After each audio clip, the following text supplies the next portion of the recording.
ಆತ್ಮೀಯ ವೀಕ್ಷಕರಿಗೆ ನಮಸ್ಕಾರ.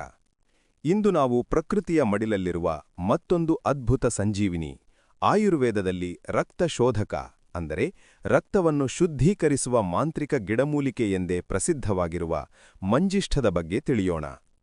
ಮಂಜಿಷ್ಠ ಎಂದರೆ ಸಂಸ್ಕೃತದಲ್ಲಿ ಅತ್ಯಂತ ಕೆಂಪು ಬಣ್ಣದ ಗುಣವುಳ್ಳದ್ದು ಎಂದರ್ಥ.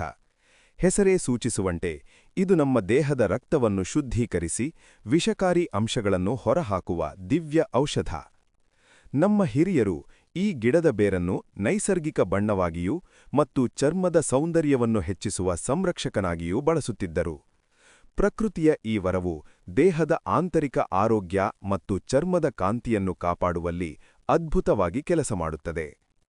ವೈಜ್ಞಾನಿಕವಾಗಿ ರೂಬಿಯಾ ಕಾರ್ಡಿಫೋಲಿಯಾ ಎಂದು ಕರೆಯಲ್ಪಡುವ ಈ ಗಿಡದ ಬೇರುಗಳು ಸಾಕ್ಷಾತ್ ಸಂಜೀವಿನಿಯೇ ಸರಿ. ಇಂದಿನ ಕಲುಷಿತ ಪರಿಸರ ಮತ್ತು ಅಶುದ್ಧ ಆಹಾರ ಪದ್ಧತಿಯಿಂದ ಅನೇಕರು ರಕ್ತದ ಅಶುದ್ಧತೆ, ಮೊಡವೆ, ಕಪ್ಪು ಕಲೆಗಳು ಅಥವಾ ಸೋರಿಯಾಸಿಸ್ನಂತಹ ಚರ್ಮದ ಸಮಸ್ಯೆಗಳಿಂದ ಬಳಲುತ್ತಿದ್ದಾರೆ. ಅಂತಹವರಿಗೆ ಮಂಜಿಷ್ಠದ ಕಷಾಯ ಅಥವಾ ಪುಡಿಯು ಅತ್ಯುತ್ತಮ ಮದ್ದು. ಇದು ರಕ್ತದಲ್ಲಿನ ವಿಷಕಾರಿ ಅಂಶಗಳನ್ನು ಹೊರಹಾಕಿ ಲಿಂಫ್ಯಾಟಿಕ್ ವ್ಯವಸ್ಥೆಯನ್ನು ಚುರುಕುಗೊಳಿಸುತ್ತದೆ. ಭೃಂಗರಾಜ ಹೇಗೆ ಕೂದಲಿಗೆ ಶಕ್ತಿ ನೀಡುತ್ತದೆಯೋ ಹಾಗೆಯೇ ಮಂಜಿಷ್ಠವು ನಮ್ಮ ಚರ್ಮಕ್ಕೆ ಒಳಗಿನಿಂದಲೇ ಹೊಳಪನ್ನು ನೀಡುವ ಕೆಲಸ ಮಾಡುತ್ತದೆ. ದೈಹಿಕ ಸಾಮರ್ಥ್ಯದ ವಿಷಯಕ್ಕೆ ಬಂದರೆ ಮಂಜಿಷ್ಠವು ಕೇವಲ ಚರ್ಮಕ್ಕಷ್ಟೇ ಅಲ್ಲದೆ ಗಾಯಗಳನ್ನು ಬೇಗನೆ ಗುಣಪಡಿಸಲು ಮತ್ತು ಉರಿಯೂತವನ್ನು ಕಡಿಮೆ ಮಾಡಲು ಸಹಾಯ ಮಾಡುತ್ತದೆ. ಸ್ತ್ರೀಯರಲ್ಲಿ ಮುಟ್ಟಿನ ಸಮಯದಲ್ಲಿ ಉಂಟಾಗುವ ಅತಿಯಾದ ರಕ್ತಸ್ರಾವ ಮತ್ತು ನೋವನ್ನು ನಿಯಂತ್ರಿಸಲು ಆಯುರ್ವೇದದಲ್ಲಿ ಇದನ್ನು ಪ್ರಮುಖವಾಗಿ ಬಳಸಲಾಗುತ್ತದೆ. ಅಷ್ಟೇ ಅಲ್ಲದೆ ಇದು ಕಿಡ್ನಿ ಅಥವಾ ಮೂತ್ರಪಿಂಡದ ಆರೋಗ್ಯವನ್ನು ಕಾಪಾಡುವಲ್ಲಿ ಮತ್ತು ಕಲ್ಲುಗಳು ಉತ್ಪತ್ತಿಯಾಗದಂತೆ ತಡೆಯುವಲ್ಲಿಯೂ ಸಹಕಾರಿ.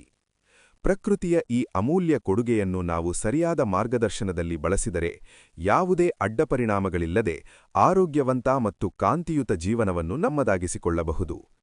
ಈ ಹೃದಯಾಕಾರದ ಎಲೆಗಳ ಬಳ್ಳಿಯ ಹಿಂದೆ ಅಡಗಿರುವ ಅಗಾಧ ಶಕ್ತಿಯನ್ನು ಅರಿತು ನಮ್ಮ ಸೌಂದರ್ಯ ಮತ್ತು ಆರೋಗ್ಯವನ್ನು ವೃದ್ಧಿಸಿಕೊಳ್ಳೋಣ. ಇಂದಿನ ಈ ಮಾಹಿತಿ ನಿಮಗೆ ಇಷ್ಟವಾಗಿದೆ ಎಂದು ಭಾವಿಸುತ್ತೇನೆ. ಮತ್ತೊಂದು ವಿಶೇಷ ವಿಷಯದೊಂದಿಗೆ ಮುಂದಿನ ಸಂಚಿಕೆಯಲ್ಲಿ ಭೇಟಿಯಾಗೋಣ. ಅಲ್ಲಿಯವರೆಗೆ ಪ್ರಕೃತಿಯನ್ನು ಪ್ರೀತಿಸಿ ಆರೋಗ್ಯವಾಗಿರಿ. ಧನ್ಯವಾದಗಳು.